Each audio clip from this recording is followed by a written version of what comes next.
جب ہم دوسروں کو عزت دیں گے دوسرا ہمیں عزت دے گا. گیو اینڈ ٹیک کا تو مسئلہ ہی ہے. آپ عزت دیں دوسرا آپ کو عزت دے گا. آپ دوسروں کو ذلیل کریں گے اور یہ چاہیں گے کہ دوسرا ہمیں عزت دے، یہ خام خیالی ہے، یہ انسانی فطرت کے خلاف ہے، اور اسے ہو ہی نہیں سکتا. آقا علیہ الصلوۃ والسلام نے پوری زندگی اپنی بتائی ہے. کئی صحابی آپ کے خادم رہے جنہوں نے آپ کی پوری زندگی خدمت کی.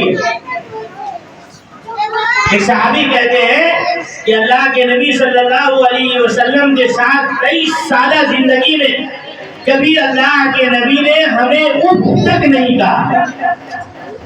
ظاہر سی بات ہے معاملہ خراب ہوا ہوگا، کبھی پانی یہاں رکھ دیا، کبھی کسی کام کو الٹا سیدھا کر دیا، ایسے بہت سے واقعات آتے ہیں. لیکن اللہ کے نبی صلی اللہ علیہ وسلم کا احترام نفس کہ یہ بھی اللہ کا بندہ ہے، یہ بھی انسان ہے، اسے بھی میرے رب نے پیدا کیا ہے. ایسا نہیں کہ ہم اکلوتے پیدا ہوئے ہے نا، ہم اکلوتے نہیں پیدا ہوئے بلکہ میرے علاوہ جو انسان دنیا میں ہے اسے بھی میرے رب نے ہی پیدا کیا. وہ بھی اللہ کا پیارا ہے، وہ بھی اللہ کا محبوب ہے، جس طریقے سے ہم اپنے آپ کو محبوب سمجھتے ہیں. اسلام کی یہ تعلیمات دنیا کی ساری تعلیمات سے مختلف الگ ہے، اور اسی تعلیم نے اسلام کو پھلنے اور پھولنے میں بھی انتہا مدد کی. احترام نفس کا جو قاعدہ اللہ نے بیان فرمایا اور نبی اکرم صلی اللہ علیہ وسلم نے جو کر کے دکھایا کہ کس طریقے سے دوسروں کی عزت کی جاتی ہے، دوسروں کا احترام کیا جاتا ہے.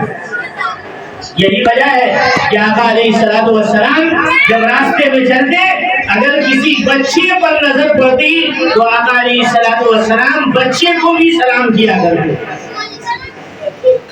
ایک چھوٹا بچہ ہے جسے سمجھ نہیں ہے، اور آقا علیہ الصلوۃ والسلام امام الانبیاء ہے، کائنات کے سردار ہیں، اس کے باوجود اللہ کے نبی صلی اللہ علیہ وسلم ایک بچے کو سلام کر رہے ہیں. یہ احترام نفس کی بہترین مثال ہے.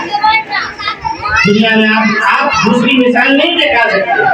آقا علیہ الصلوۃ والسلام نے ایسا کیا ہے، بہت ساری روایتیں ہیں.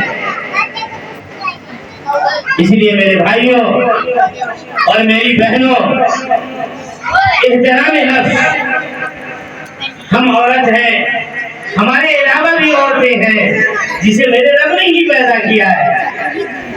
کوئی دوسرا پیدا کرنے والا نہیں ہے.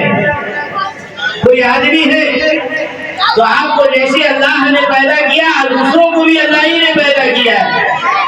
اس لیے اسلام نے قاعدہ قانون بنایا کہ احترام نفس میں سارے انسان برابر.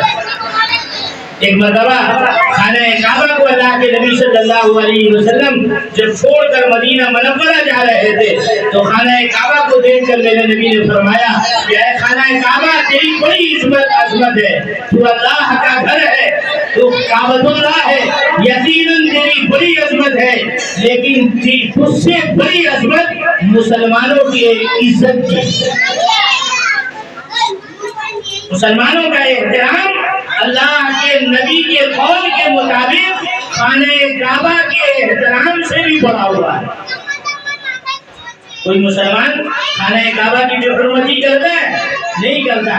اللہ کے پیارے نبی فرماتے ہیں کہ خانہ کعبہ کے احترام سے بھی بڑا ہوا ایک دوسرے مسلمان کا احترام کرنا.